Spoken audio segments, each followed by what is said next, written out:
sixième de Suzy Morgenstern. Alors, on va commencer par résumer l'histoire, par le petit résumé. C'est officiel. Margot tient la lettre dans sa main. Elle est admise en sixième au collège du Parc des Grands Pins. Enfin, elle sera lycéenne, elle sera grande. D'abord, les préparatifs. Il faut acheter le carnet de correspondance, se munir de photos d'identité. Il faut des photocopies de certificats de vaccination. Enfin, elle doit décider comment s'habiller pour ce premier jour. Sa sœur aînée est catégorique. Jean est surtout pas de cartable. Le premier jour arrive, tout le monde a un cartable et beaucoup de filles sont habillées en jupe. Malgré cette déconvenue, Margot se retrouve dûment intégrée dans une classe et comme elle est pleine de bonne volonté et qu'elle rêve d'être populaire, elle est volontaire pour être déléguée de la classe provisoire.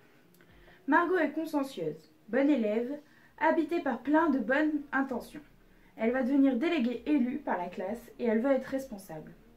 Elle veut que sa classe chahuteuse et plutôt nulle devienne une classe exemplaire. Alors elle organise, elle entreprend. Mais rien ne marche comme prévu et les dépenses d'énergie se retournent souvent contre elle. Alors elle tempère. Un voyage à Rome de toutes les sixièmes renforce des amitiés. Puis une grève des profs providentielle fait vivre une belle journée à la sixième de Margot. Une journée où tous ensemble y vivent à leur goût. Alors voilà, aujourd'hui on se retrouve pour un petit commentaire de livre autour de la sixième de Suzy Morgenstern. Donc moi, la première fois que je l'ai lu, c'était en sixième dans le cadre d'un cours de français, il me semble. Et en fait, il y a très peu de temps, je l'ai retrouvé dans mon armoire et je me suis dit pourquoi pas le relire parce que je l'avais bien aimé à l'époque où je l'ai lu. Il date de 2000 donc il est assez ancien on va dire pour aujourd'hui. C'est pour ça que je vais mettre un petit warning on va dire. Il y a certaines choses qu'il aborde qui sont toujours vraies aujourd'hui mais qu'on n'aborde pas du tout de la même manière dans notre société parce que elle a évolué, qu'il y a d'autres problématiques qui se posent à la même période donc quand on rentre au collège. Et du coup, voilà, ça va prendre, on va dire, à la légère. C'est un petit livre tranquille, destiné aux pré-ados et aux adolescents. Du coup, parlons de quoi ça parle. Globalement, du jugement de l'autre, de comment les autres vont me percevoir, vont me voir. On découle ça, on va dire, la place de chacun. Le fait de prendre sa place, de trouver sa place et de se dire, là je suis bien, là je suis pas bien. Quelles sont mes limites. Se confronter, on va dire, à l'inconnu, qui est du coup... le collège et plus tard le fait d'avoir des amis, le fait d'être avec des gens, tout ça. Il y a le fait de dépendre des autres et dans cette même idée de créer une entraide entre les personnes de façon à ce que on puisse avancer ensemble, trouver des solutions ensemble. Il y a beaucoup de petits tips aussi sur l'organisation, sur comment s'organiser. Voilà, vu que Margot est une jeune fille très organisée et très stressée par les cours, vous aurez à l'intérieur des petits tips pour vous organiser et pour vous détendre, on va dire ça comme ça. On aborde aussi tous les soucis, comme je disais au début, de la préadolescence et de l'adolescence, donc le fait de fumer par exemple.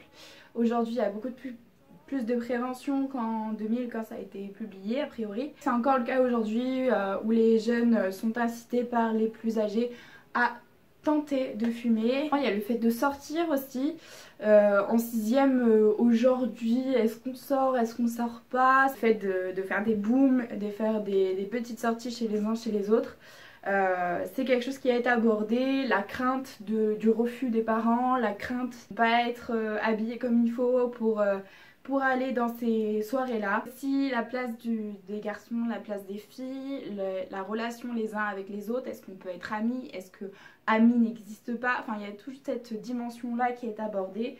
Et par conséquent, l'amour et les sentiments. Une partie qui parle vraiment des parents, de la relation parent-enfant. Moi, il y a quelque chose qui m'a toujours marqué dans ce livre depuis le début, c'est au tout début, donc je ne vous spoil pas, mais en fait elle se stresse pour le jour de la rentrée et en fait elle se réveille en sursaut en pensant que son réveil n'a pas sonné, elle réveille tout le monde dans la maison et hop hop hop elle arrive 2 heures avant et du coup moi ça m'a toujours rappelé un peu moi parce que je me lève toujours très très tôt et j'ai toujours peur d'être en retard. Du coup c'est peut-être pour ça que ce livre m'a marqué, mais en tout cas, en fait, du coup, il y a cette relation un petit peu de parents. Assembler la vie familiale, la vie sociale et l'école.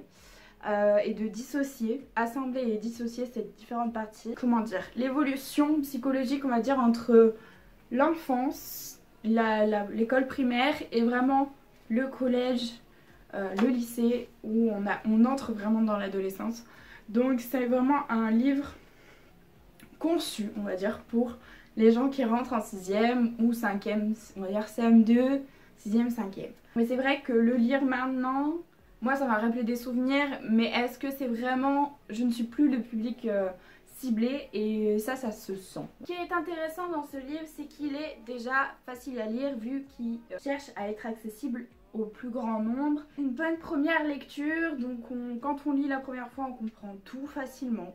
On n'a pas besoin de s'attarder sur différents points, sur les détails. On aborde des sujets qui déjà à l'époque étaient tabous, mais encore aujourd'hui certains sont tabous. Ça permet la dédramatisation, on va dire, des peurs qu'on a ou qu'on peut avoir lorsqu'on va rentrer au collège. Tout en plaçant le fait qu'on a le droit de ressentir ses peurs, qu'on a le droit de ressentir ses craintes et que l'important c'est d'arriver à les nommer, à les exprimer, à en ressortir quelque chose de meilleur. Concernant on va dire l'écriture en elle-même du livre, elle est assez originale.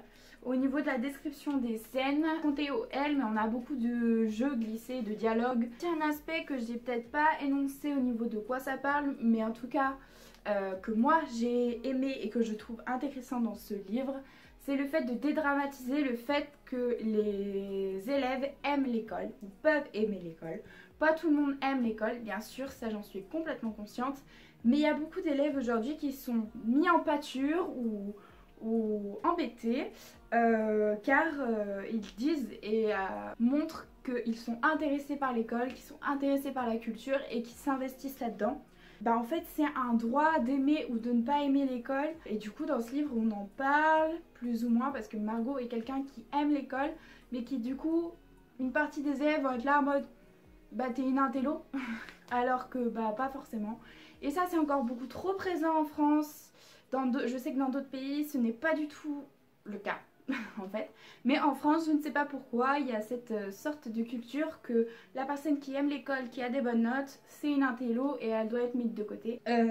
Du coup autour de ce livre je pense que j'oublie énormément de choses et beaucoup de messages, mais je me souvenais de ce livre, je l'ai lu et en fait je me retrouvais énormément dans ce texte donc j'avais vraiment envie de le partager. Ça faisait un moment que ça me trottait dans la tête et j'ai pris le temps de le relire et ça m'a fait du bien. En gros, en combien de temps je l'ai relu en à peu près une après-midi, je pense 2 ou 3 heures grand maximum. Donc même si vous l'avez jamais lu, même si ça vous semble pas très intéressant, mais que vous le trouvez dans une bibliothèque et que vous dites ah pourquoi pas, franchement ça prend pas beaucoup de temps et on passe un très bon moment devant ce livre, enfin dans ce livre.